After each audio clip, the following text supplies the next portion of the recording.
Good morning, good afternoon, good evening to all of you who are reaching us today at this moment. I want to thank you for joining this Spiritist Talk series, which is promoted by the United States Spiritist Federation. We come together every Saturday morning at 11 a.m. Eastern Time. I'm so very happy to be here today to host this talk by Roberto Watanabe. Hi, Roberto. Roberto will be leading our talk today with the topic free will, a power of the soul. Very important topic.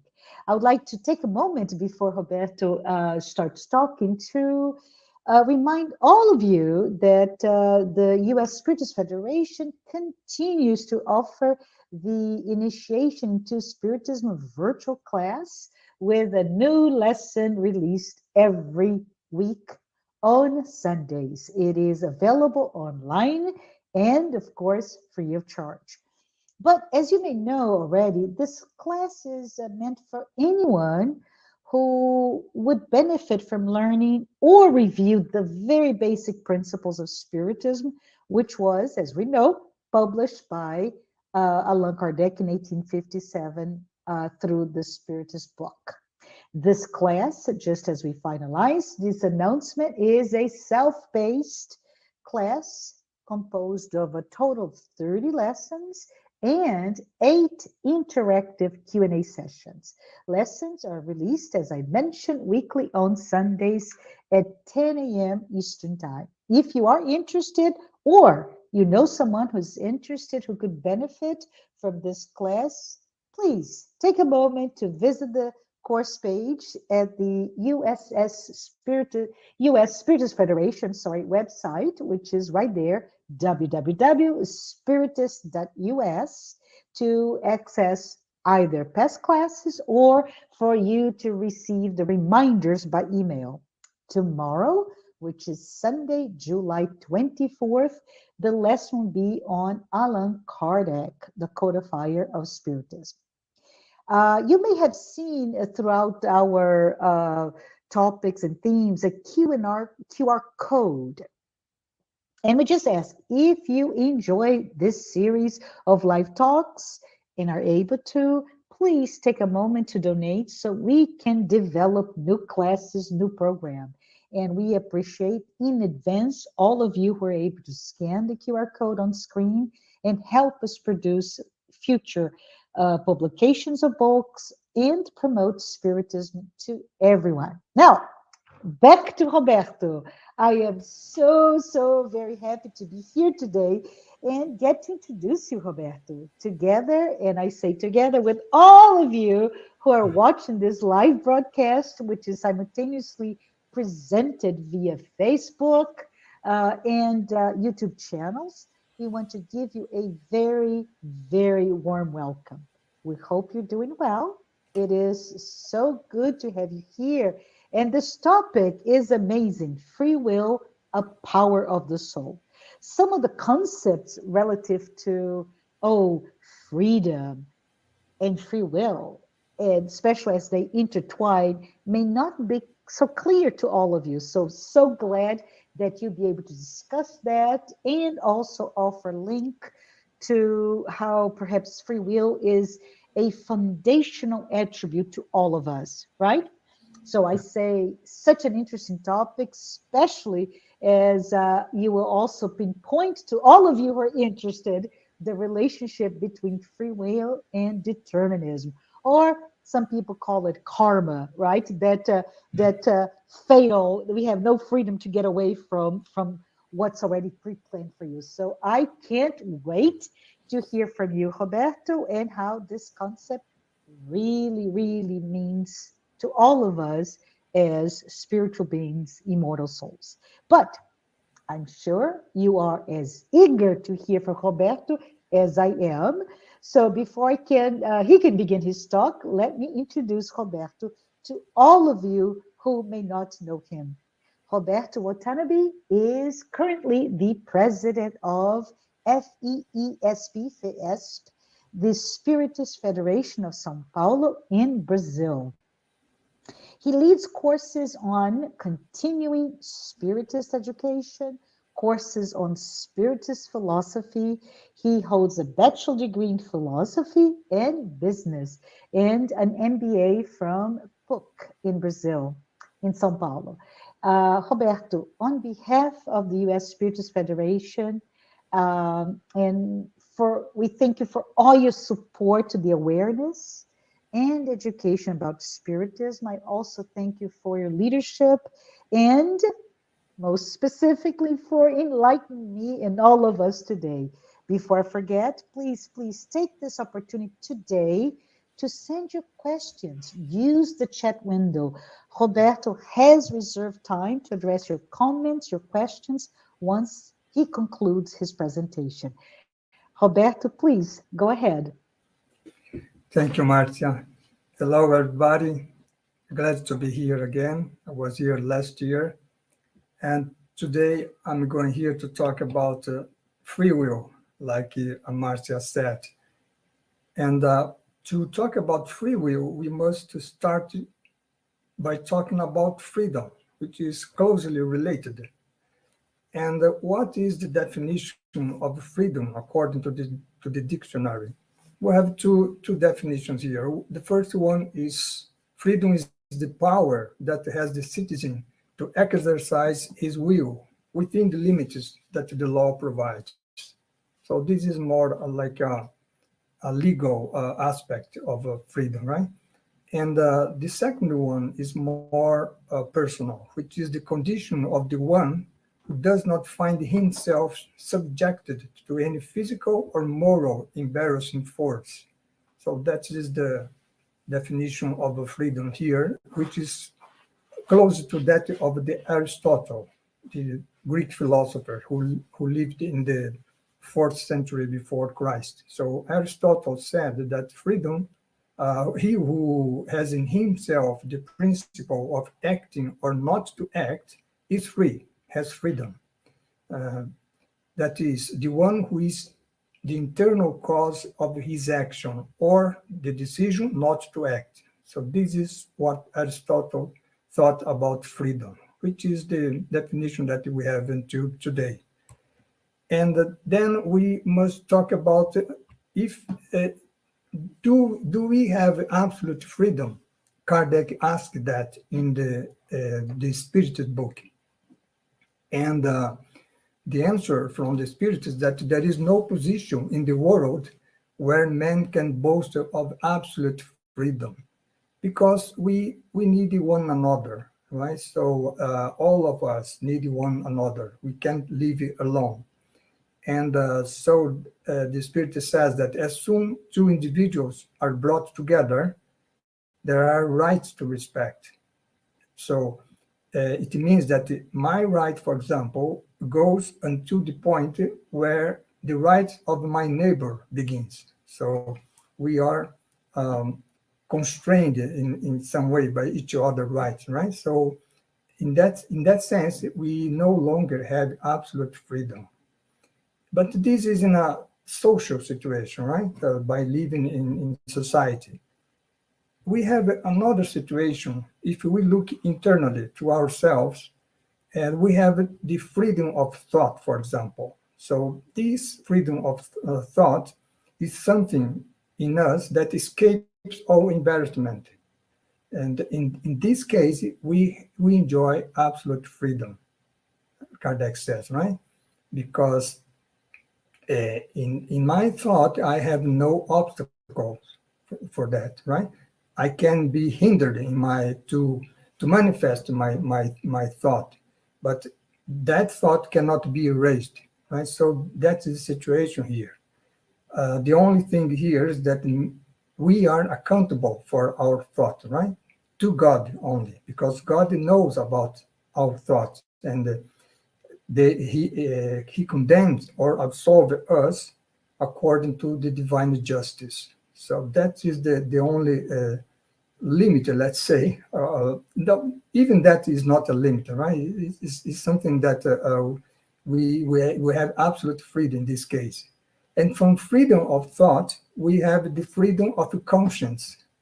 So it's a consequence. Freedom of conscience is a consequence of a freedom of thought. And Kardec explains that conscience is an inner thought that belongs to man, as do all other thoughts. One example of freedom of conscience is regarding belief, for example, right? I can choose the religion that I decided to follow, or I can choose not to follow any religion at all. So this is an example of a freedom of conscience. And Kardec points out that freedom of conscience is one of the characteristics of a true civilization and progress, because freedom is something very important, right? It's something that started since the time of Aristotle until now, and it's a great value of our civilization. So these two, freedom of thought and conscience, we have absolute, is absolute in us, right? So that's why about the lessons learned until now, we can say that living in society, we depend on each other, so we don't have absolute freedom in this sense. But if we look at the interiority of our being, then we have absolute freedom regarding thought and conscience. And regarding the freedom of conscience, one important lesson here is the need for tolerance towards those who think different from us, right? So then we can say that there is no absolute freedom in the social context, but there is in the context of the intimacy of a being. So this is what we have until now. Now we get to the free will, because from freedom we come to free will. What is free will according to the definition of the dictionary? It's something very similar to freedom, right? The definition is the possibility of deciding, choosing according to one's own will, free from any conditioning, reason, or decisive cause. Very similar to Aristotle's definition. And Kardec says that humans act with free will, because since they have a freedom of thought, they have a freedom of action.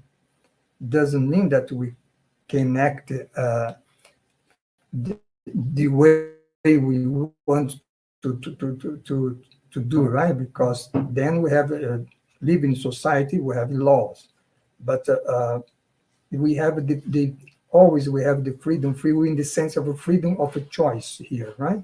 Because without free will, Kardec says, human beings would be like machines. So that's a very important power of the soul, right? Of our soul. And we have some reflection of Saint Augustine. He lived there in the 4th to 5th century. In one of his books, The Order, where he reflects about the order that we have in the universe, right? So who set this order in the universe? Of course, he's reflecting about God, right? So there he make a question to himself: how can it be that while God takes care of human things, there is so much perversity in human things? By simplifying, why does evil exist in the universe, right? So doesn't God care about these petty and tiny things, Augustine asked, right? And of course not, because because that would be contrary to the divine providence, because the divine providence looks for everything, right? And also Augustine asks, or are all bad things committed by God's will? Well, that would not be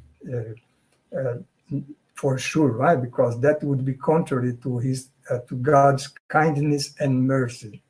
So the question is still in the air and unanswered, right? Why evil exists in the world?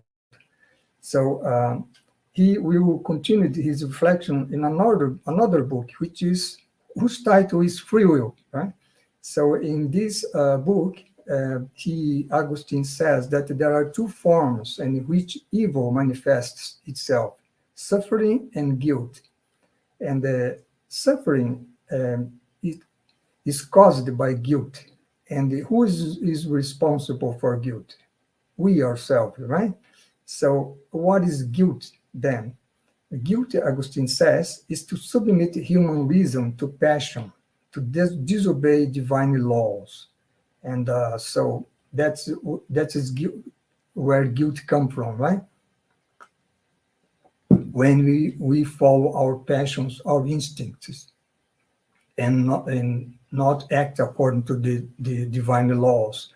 And where does this kind of action come from? And then the answer is it comes from free will. And then Augustine asked, well, then if God created the free will, did God create the bad thing? He asked, right?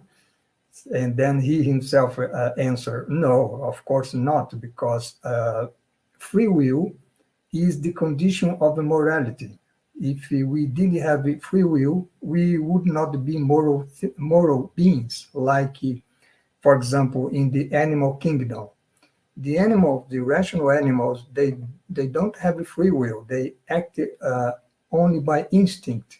They have some intelligence, as we'll see in the Genesis from Kardec, but it's an intelligence only limited to their basic needs, right? They don't have free will in the sense that we humans do have, right?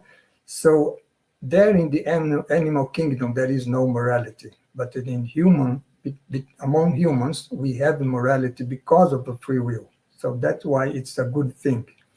Without free will, Kardec says, human would be neither guilty in evil nor meritorious in good. So morality is strictly connected to good and evil, right? So, and that comes from free will. But free will, if we have a free will, we also have a responsibility, according to what Leon Denis says in the book Life in The Problem of Life and Destiny, right? So there, Denis says that freedom, or free will in this case, is the necessary condition for the human soul, which without it cannot build its destiny. So in order for us to build our destiny, we must have a free will, because if someone else decided about our destiny, then we wouldn't have any free will, and then we wouldn't be any merit for being good or evil, right? So, but if we have a free will, we also have a responsibility. So that's why Denis says that free will and responsibility are correlative in man's being and augment with our elevation. And what is interesting that he says that the responsibility is established by the testimony of our own conscience. So that is interesting, because here we can remind the question 621 from the Spirited book, where Kardec asks, where the God's laws is written? So the answer is in the conscience, right? So that's why everything we do, we have the testimony of our own conscience, which approves or blames our actions, because the law of God is in our conscience.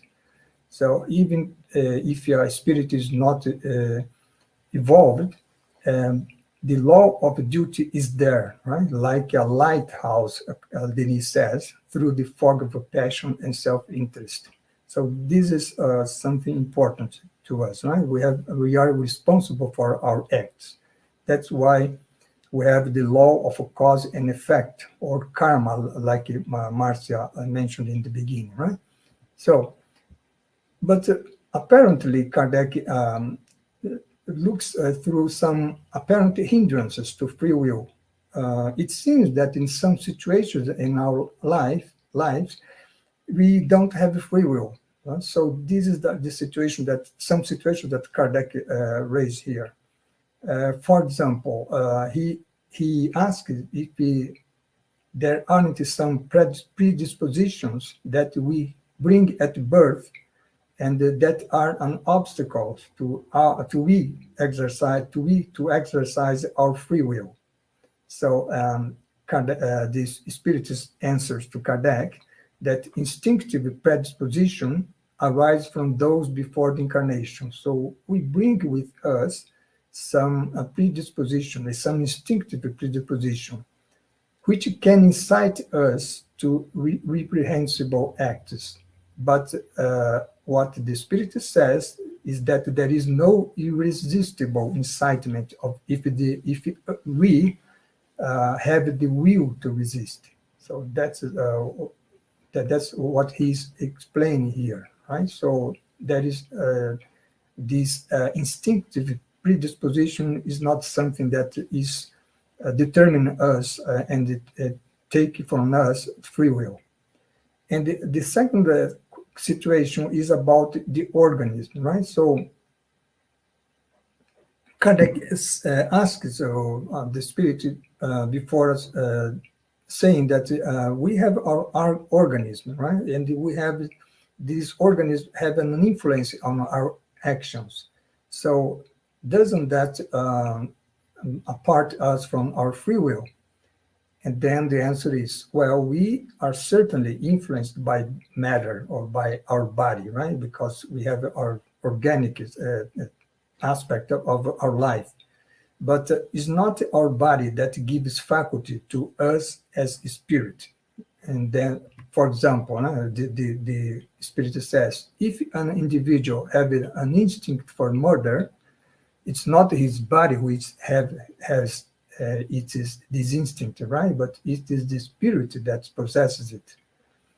The third situation Kardec asks if it is the situation where a person, for example, have a mental impairment. Well, if a person have a mental impairment, he doesn't have a free will regarding choice. In that case, the free will in such person would not be there.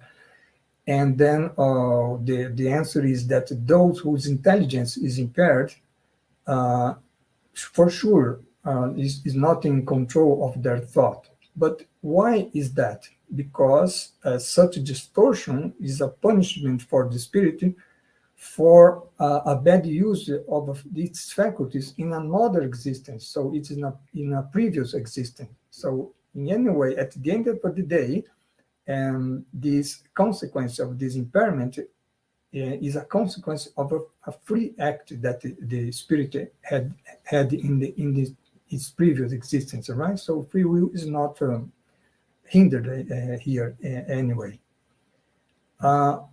Next situation is distortion of an intellectual faculty because of a drunkenness. A guy get drunk and then he, for example, driving a car, he kills someone, right, with his car. As he's drunk, he's not in control of his thought, right? So the answer is drunkard intentionally depriving himself of his reason to satisfy his passion, right? In this case, instead of one wrong, he commits two, right? The first is to deprive himself of reason by drinking, right? And the second is in this situation of a drunkard, he hits someone, right, in the street with his car. So there are two bad commitments here.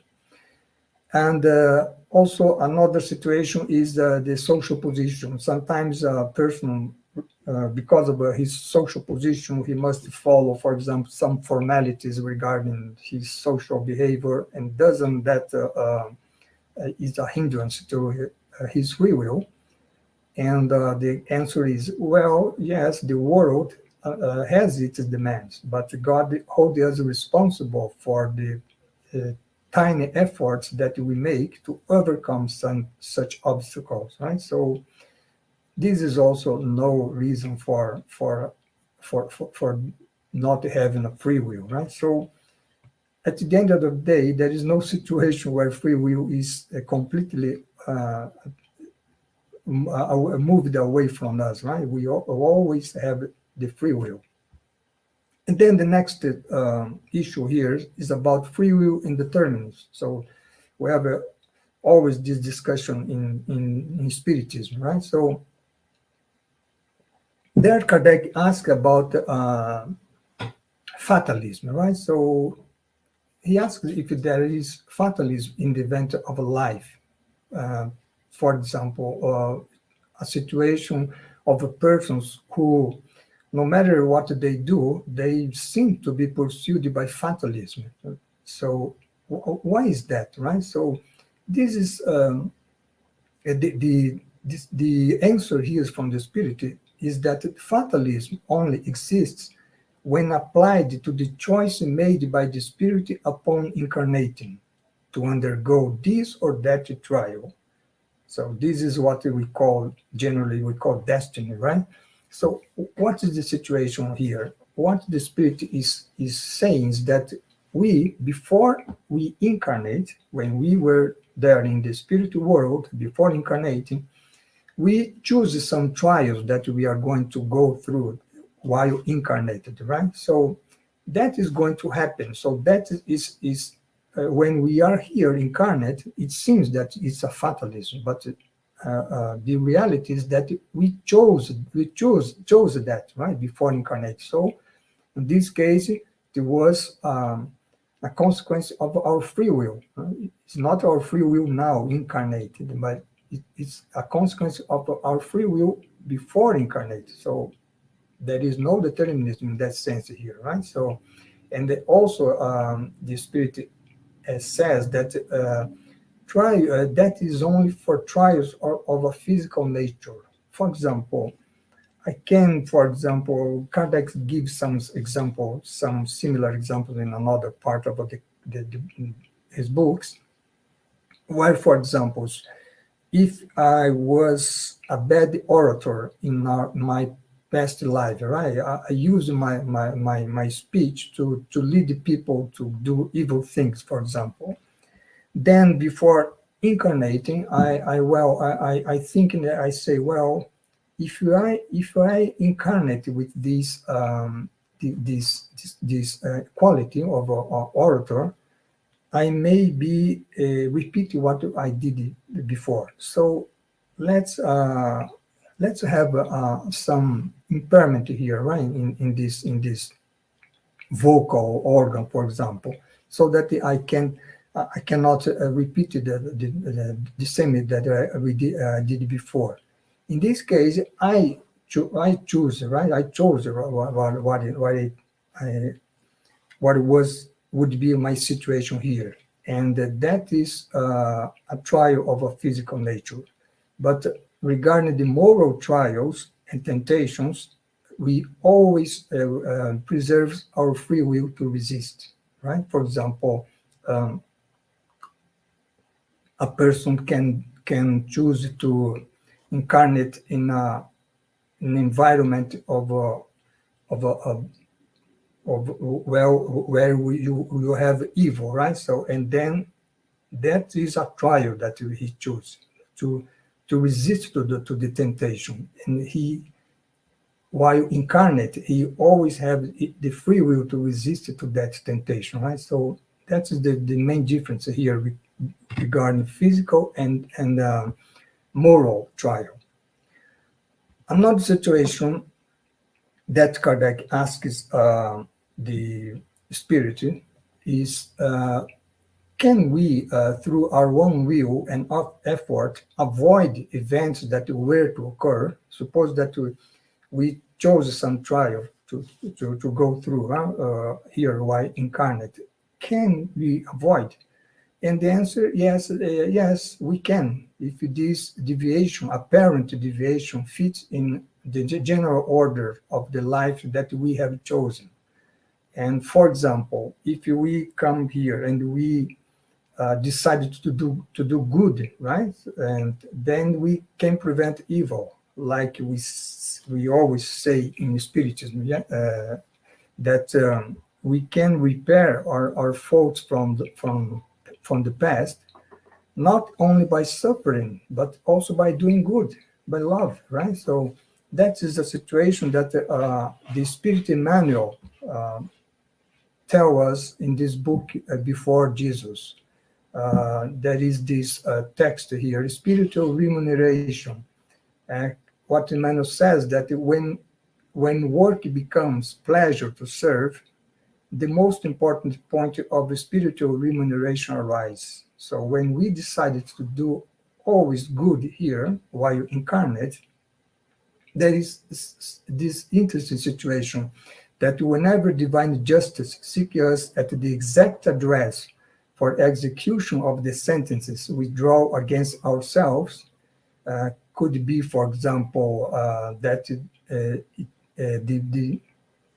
the time of passing away has come, or we would go through some serious accident, for example, and but if the divine justice find us in service to others, then the divine mercy commands that execution be suspended indefinitely, right? So this is a situation where we can change or let that situation of a trial, right? So this is something interesting here. Well, here we see also the free will, because we decided to do good, and for doing good, we have good as consequence, right? Another situation here, we can see, and it's not a situation where this is an explanation from the gospel according to Spiritism, right? So why there is suffering in the world, and why some suffer more than others, right? So why some are born in poverty and others in opulence. So then Kardec says there, right? So the vicissitudes of our lives have a cause, right? And God is just. So if God is just, then such cause must also be just. Then Kardec explains there, right, that the reason for our suffering can be from our present life or past lives, right? If we, for example, regarding the present life, the natural, the suffering that we have from our present life are the natural consequences of our character, right, and behavior. But if we cannot find the reason in our present life, for example, if I eat too much, for example, I will probably have some illness in our because of that, right? So, but sometimes, as in the case of the mental or physical impairment that we mentioned before, that cannot be found in the present life because, right? Because we have born already with that impairment. So in this case, the reason is in the previous existence. So always, at the end of the day, always is from our free will. Right? If not in this life, it is in a previous life. So there is no determinism here either, right? And what are the lessons learned here? That there is no fatalism in our life, although there is the determinism of the law of a cause and effect, the karma that Marcia mentioned in the beginning. Everything that we do have a consequence, right? If we do good things, we have good consequences. If we do bad things, we have a bad consequence. So this is the law of a cause effect, and it's a part of the law of God.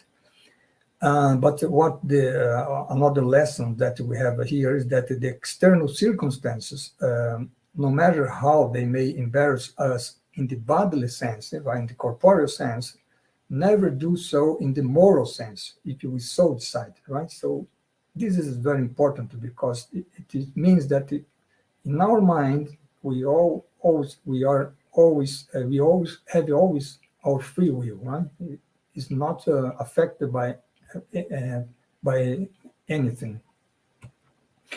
Now, let's talk regarding this issue of free will and determinism. Let's talk a little bit about the knowledge of the future. This is related to the determinism issue, right? Because if we knew the future, then it means that our life would be determined. Right?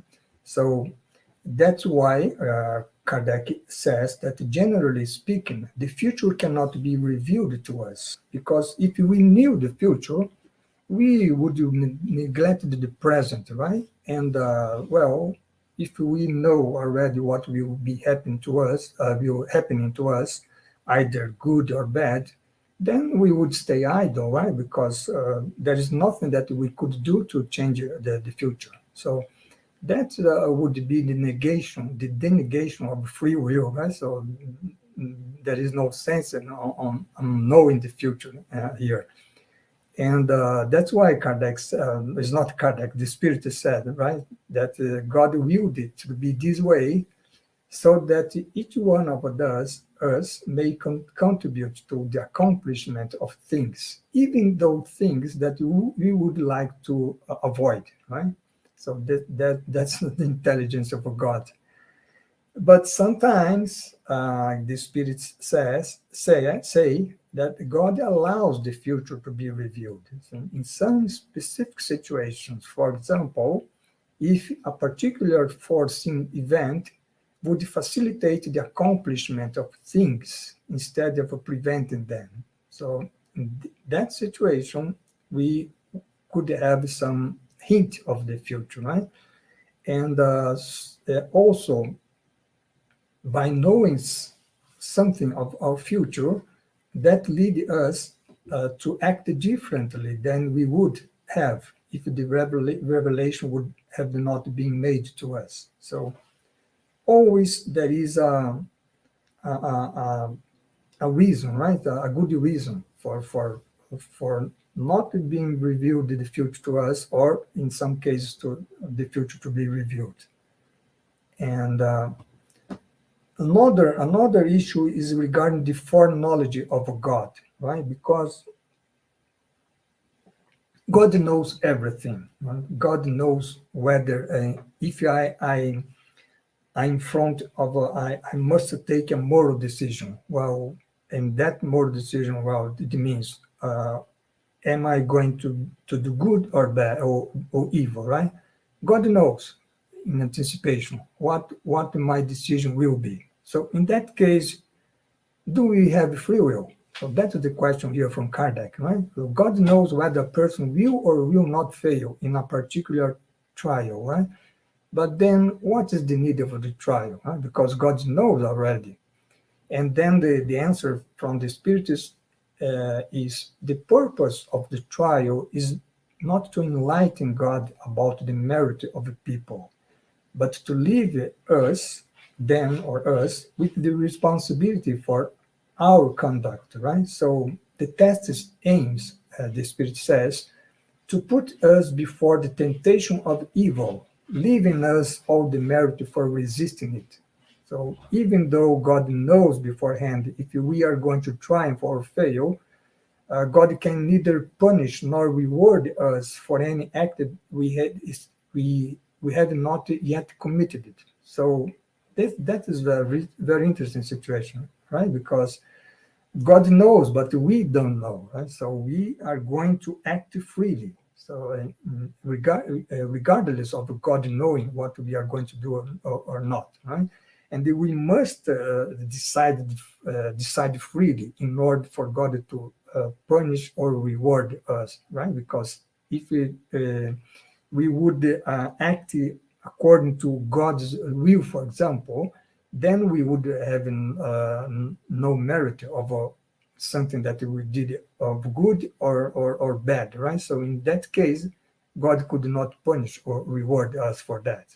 So this is a very complex but interesting situation here. Leon Denis have another point of view, right? So, well, everything is similar here, but he looks from another aspect here. He asks, how can we conciliate free will with divine prescience, right? So the same situation, right? We have free will, we can decide, but God knows already in anticipation what decision we are going to take. Well, in that case, how we can conciliate?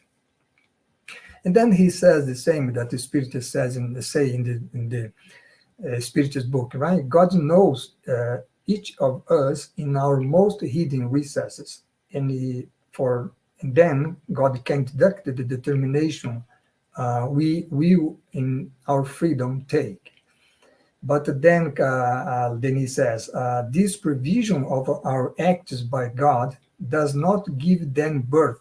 So it's not the fact that God knows in anticipation what we are going to decide that determine what we will decide, right? So we decide by ourselves, regardless of God knowing or not. So, for example, Denis said, even if God did not foresee what we would going to do or decide, we would nevertheless have our free course to decide. So in that way, our human freedom and divine providence can be reconciled and combined. So it's a very another interesting reflection here from Denis, right? So at the end of the day, from everything that we saw until now, is that our free will is always preserved, right? In any situation. So that's a very valuable power that we as soul have with ourselves, right? And given by God. So then we're going, now we are going, coming back again to the relationship between free will and freedom, but freedom now talking about the true freedom. Right? So free will is, we have the power to choose, right? In freedom, we have the power also to decide about what we are going to do. But how is what is the connection between free will and freedom? So for now we have again Saint Augustine, right? He's reflecting there, right? Not now in the Spiritist book, but there in the 4th to 5th century when he was incarnate here as a bishop of the Catholic Church, right? So he says that freedom, what is freedom at the end of the day? Freedom is the power to use free will well. So that is interesting because when we have a free will, in a moral sense, we can do good or we can do evil, right? So, but freedom is the good use of a free will. Well, a good use of a free will means that we use free will only to do good and never to do bad. So this is freedom for Augustine. This is true freedom, right? So that's why he says that being able not to do so, the possibility of doing evil is inseparable from free will. We must have a free will to do evil, right? But being able not to do evil is the password of a freedom. So that's what he explained here. Right? And get to the point where we can no longer do evil is the supreme degree of a freedom. We can think about Jesus, for example, right? Do Jesus have some in his does he have free will? Of course he does, right? But how Jesus used his free will? Does he think about us in some situation that we can do good or do bad? No, Jesus always do good, right? So this is he can no longer do evil. So this is supreme degree of freedom, Augustine says. So that is very intelligent reflection, right? So from him is this expression here in Latin, right? Libertas vera est Christo servire, which means true freedom is to serve Christ, right? Which means always do good and never do evil. And we can no longer do evil, right? So this is where we free will find true freedom. And when are we going to reach that, right? Well, as we evolve through our reincarnation, we are going to perfection, and when we get to this point of perfection of the point where we become pure spirits, then we will have true freedom. then we use our free will, we'll use our free will well, right? So that's what the reflection of St. Augustine here say. And Leon Denis says the same, right? Because in the same book that I mentioned before, right, the problem of life and destiny, I talked about that in the last year here, right? So Denis says that a human being is not really ripe for freedom until the universal exterior laws of God, of course, become interior and a part of his consciousness. So the law of God comes from us, from religion, for example, right? It is external. But then when we assimilate those laws in our and becomes a part of our consciousness, then we are ripe for freedom. Denis is saying here, right?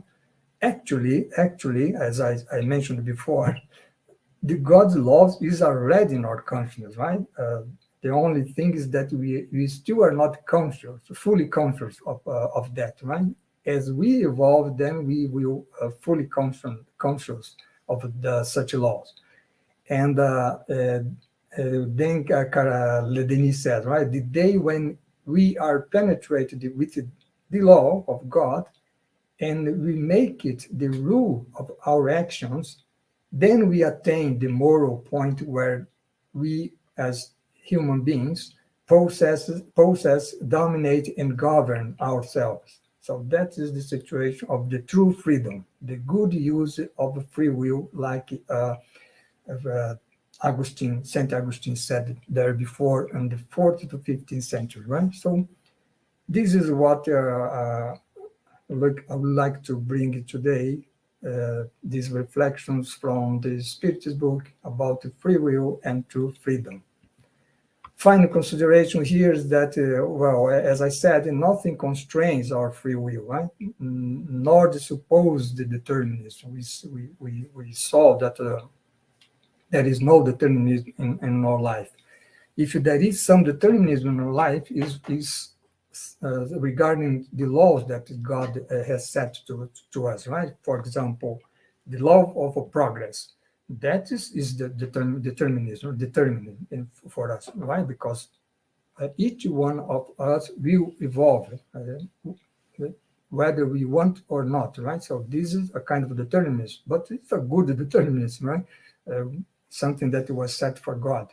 But regarding our actions to evolve, the pace as we decided to evolve, faster or slower, that's up to us, right? So absolute freedom, Kardec says, may not be possible in the social context, right? We must abide for the laws, right?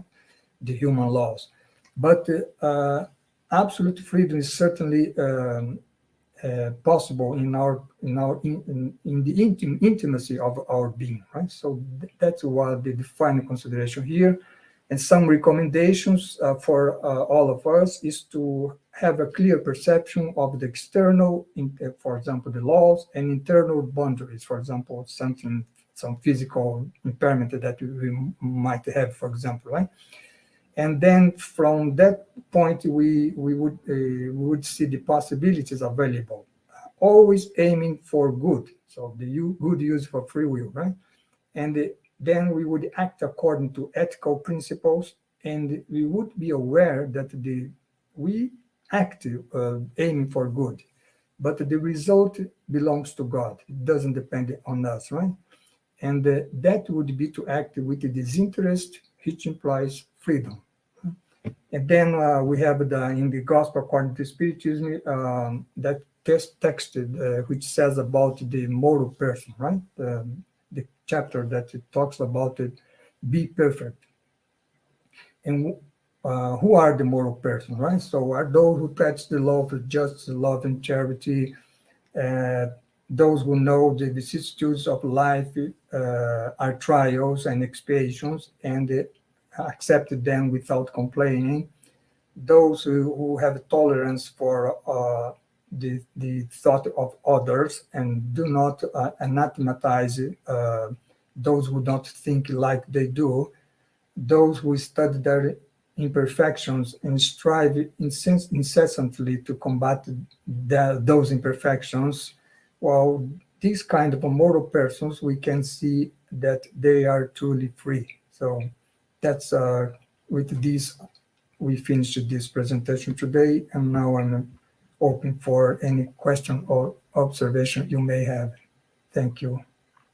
Hello, back to everyone. It is so good to be here again to ask you, Roberto, the questions that we received, right? So this is really interesting. So let's see what we have. Hi, Yasko. Yasko Arakawa is asking you. Hello, Mr. Watanabe. Very fascinating and complex topic. I fully agree, Yasko. In the case of the spirit that reincarnates with both physical and mental impairment, how will its evolution operate if its free will as well as its responsibility limited? Well, that's an interesting question. Well, I saw the other day some live from Yasko. Glad to have this question from her. Well, when the person have, for example, a physical impairment, that doesn't is really an obstacle for his or her free will, right? Because it's not just a physical impairment, but it's something that, of course, is impaired his decisions. But in the physical aspect, like Kardec said there in the Spiritist book, but never the moral decisions that it may have, right? So physical aspect is not any obstacle for moral decision. Regarding mental impairment, well, in that case, yes, the person has not free will in the fullest sense, right? Because it's not in control of his thought or her thought. But in that case, or what we learned from the Spiritism literature is that sometimes the spirit needs some, let's say, some rest, right? Because this impairment is caused by a previous action from this spirit.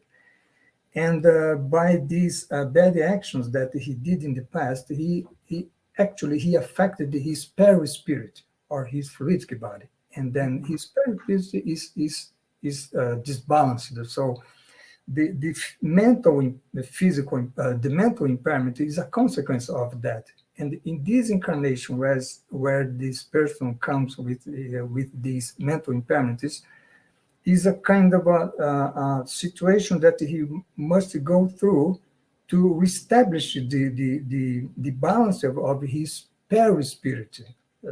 Because then in the next incarnation, then he will come, let's say, without any impairment. So this is an explanation. Another situation here is that when regarding the people who must take care of these people, right? So because, for example, if I have a son, for example, which is have a mental impairment, well, in some way, taking care of him is something that is related to me also, because I have some participation in that situation. And now I have to take care of him. And if I do that, I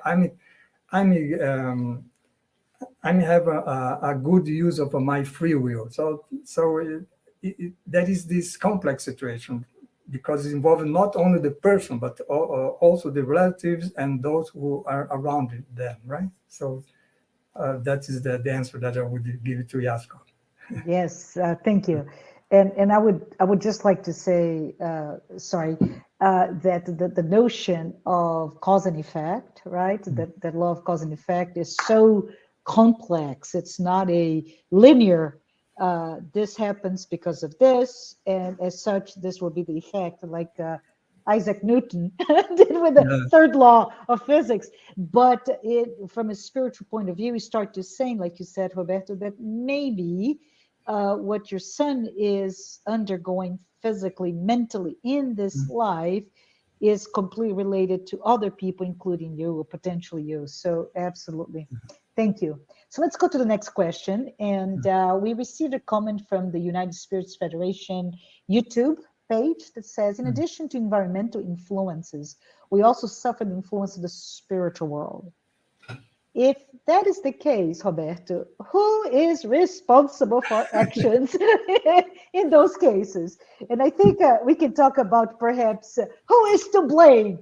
I was not to blame. Somebody did that to me. So can you talk a little bit about it? The answer is we are always to blame. That is terrible, isn't it? Yeah, because the influence of the spiritual world, yes, we see in the Spiritist book that regarding the influence of the Spirit on our lives, right, which is much greater than we might think. Well, the Spirit says there, that there are situations there where they lead us, right, in our action. But what important to say here is that the kind of information that we have in our lives depend on us. That's why we are to be blamed for any influence we may have in our life. Meaning that, for example, if we think about obsession, right? Why do I get obsessed by an evil spirit? Because in some way, I give a reason for that to happen. So it's in myself and not in the spirit. Because if I'm thinking good, I'm balancing my mind, there is no bad evil spirit that will going to obsess with me, because there is no affinity, right? That there is no connection. So that's why we are always responsible for ourselves. So free will is something that is almost absolute in our life. Yes. May I add something, Roberto? And I apologize, but this is one of those potentially pet peeves of mine. I always bring this idea because in the language of Spiritism, think in terms of 19th century language, right? We talk a lot about evil, good and evil, that duality in our lives. And this is now the age of Hollywood and Marvel movies, right? That mythological view of good and evil becomes super extraordinary, good and evil. And I think maybe it's important for us to stop and think about what is evil and what is good. And by that definition, then, as you know, Spiritism really breaks down the idea of evil. It's just somebody who may not be as aware, as evolved, therefore, that those actions are lesser, right, of a lesser enlightened spirit. So I just wanted to bring that up because it's important for us to always remote to the fact that when we say evil spirit may influence us, maybe just a spirit that may be not as evolved, or maybe a suffering spirit, right, etc., etc. Yeah, no, you're sure, Marcia, you're right, because we have for sure this kind of a language today, right? Well, we are good, they are evil. So that's a kind of is not something that's correct. The point is that we are imperfect beings, right? Still are imperfect beings. So evil comes from that. Saint Augustine that I mentioned, you see in the 4th century, he was reflecting about the this evil, and he said about that there is, for example, the metaphysical evil. Metaphysical evil comes from our imperfection. We are imperfect. That's why we do wrong, let's say. But that's not say evil, bad. We do it wrong, right? And then we have the moral evil, right? Because then it's related to free will. Yes. And then we have the physical evil, let's say, which is the consequence of the moral evil. So this is a kind of a reflection that he did at his time. But you're right. We should think about imperfection, not about this good and evil, like two divine beings, right? Or like some religion from the past, for example, the Persian religion from Zoroaster, for example. They had the God of good and God of evil, something like that. Of course, that doesn't have any sense for us. Yes, the duality exists, but exists inside of us because we are imperfect spirits seeking perfection. So it's a beautiful thing that we're talking here today. But let's see if we have another question. There is another one from the Facebook page. How is the notion of the law of cause and effect an evidence of the divine justice and God's attributes of omniscience? I cannot say the all-knowing, omnipotence, and omnibenevolence, supremely good. Well, the attributes of God, this is well, when we study about God, we have these attributes here, which is our colleague is saying here. But the law of cause and effect is something that is not directly related to these attributes here, right? Because the law of cause effect is something that is related to us as creatures of God, right? So it means that as we have the laws of cause effect is directly connected to free will, which is the issue of today's presentation, right? Because as we have free will, we have actions, free actions, and from that actions, the consequences follow. That's why they need connect the freedom with responsibility, right? Because we are responsible for acts. So this is what the cause effect means, but that applies to us as let's say, as creatures of God's creatures. But the attributes of God is something different. Is something that is related to only to Him. Let's say, right? So yeah, but I think you talked to Roberto earlier, right? And the whole discussion on all-knowing and yet being good, supremely good. It allows us to learn. So it's not a punitive God from its cause and effect. It's because there's goodness and there's justice that we own our mistakes as well as we own our good deeds, right? I think that's what I read from that question. Yes, and we also talk about the foreknowledge of God, right? So yes, the omniscience means that God knows everything, but that doesn't affects directly our free will anyway, right? Like we saw. Awesome. Let's see if we have another question. Maybe we have maybe another time for another question too. So in the YouTube page of the U.S. Spiritist Federation, we ask, can you please, Roberto, speak a little more about the concept of conscience based on the answer to question 835, is freedom of conscience the natural consequence of freedom of thought? Well, they are closely related in the sense that as we have freedom of thought, it means that we may think whatever we want to, and if we want to think whatever we want to, we have the freedom to choose. For example, the example that I gave, right? I can choose the political party that are going to follow, the religion that are going to follow, or I can choose not having any religion. And the freedom of conscience is in let's say, is a practical application of the freedom of thought, right? Because I can think whatever I want to. I can decide for my life have a conscience of whatever I decided to do. So that's in that sense, that is the natural consequence. I would say that thought is in our mind, right? Freedom, conscience is something that we choose in our practical life. Absolutely. Thank you. Thank you so much. I don't know if you have any other comment or questions. We do have one. If we reflect upon the law of progress, I think you mentioned earlier, right?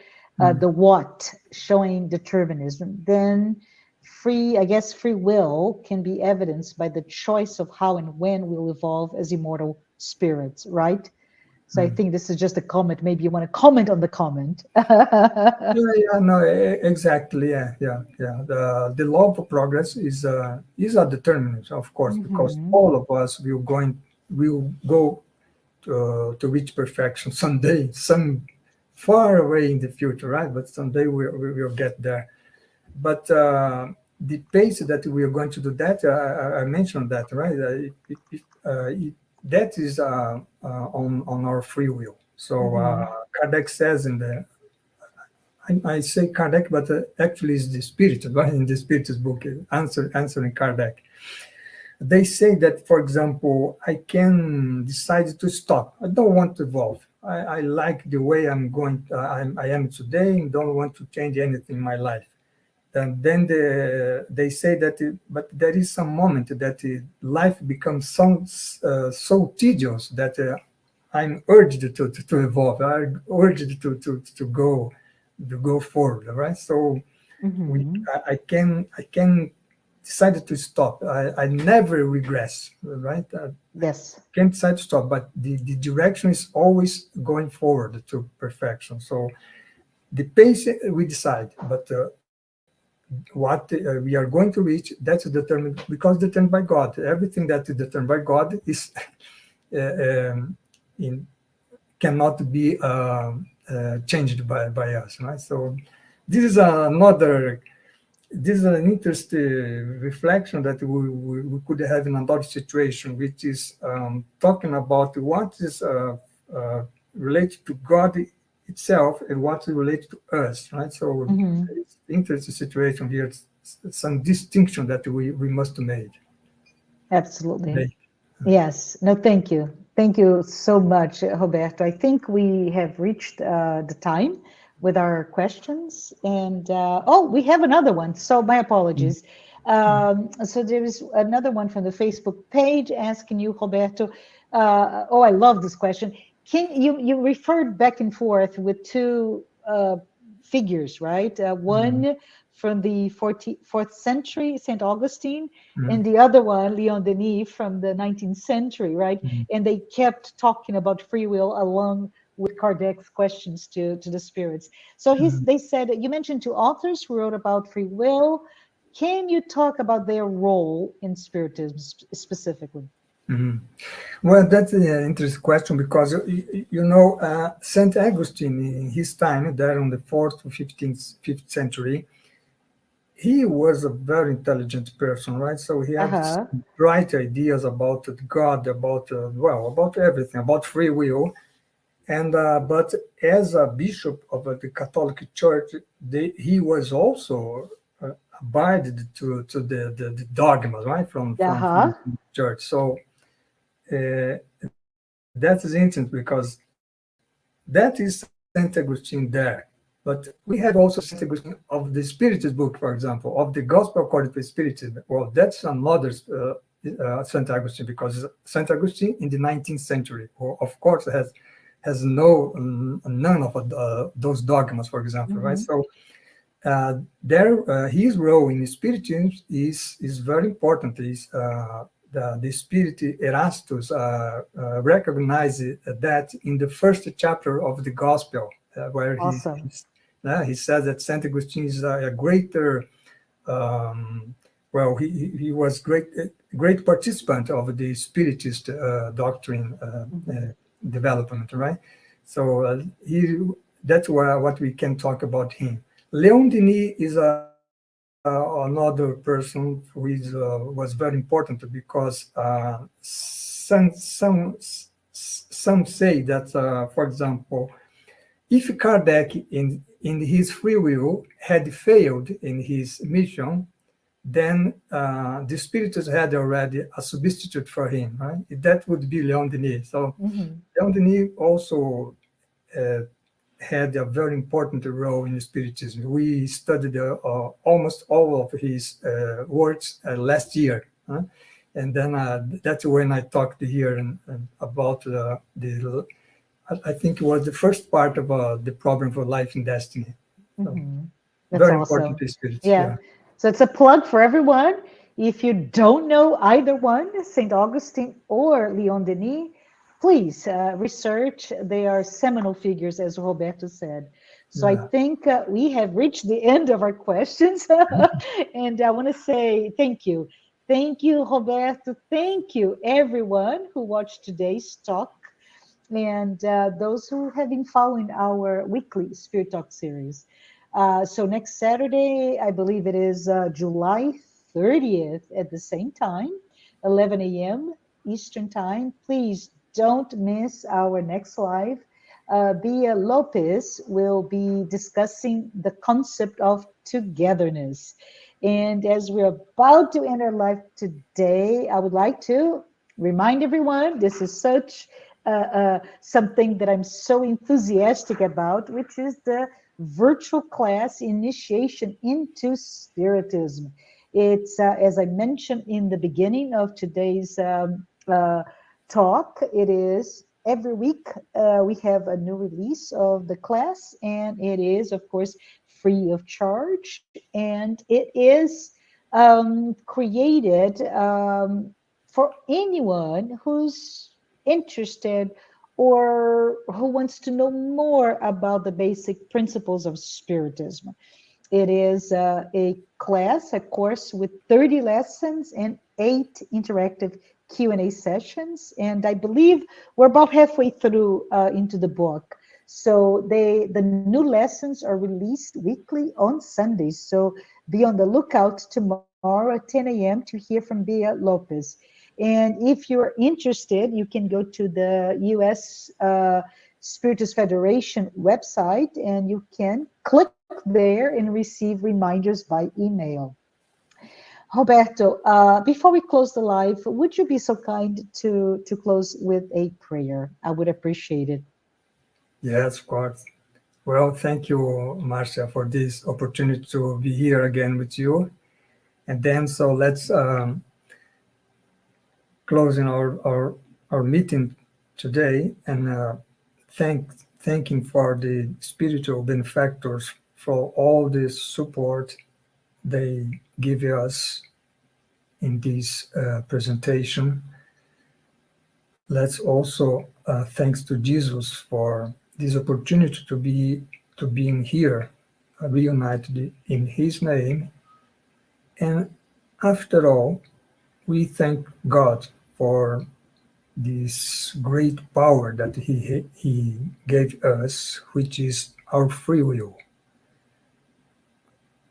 Based on that such free will, we are going to evolve until our relative perfection. So thanks God for all this opportunity, this reincarnation where we could know the Spiritism doctrine that enlighten our minds about the most fundamental questions of our life.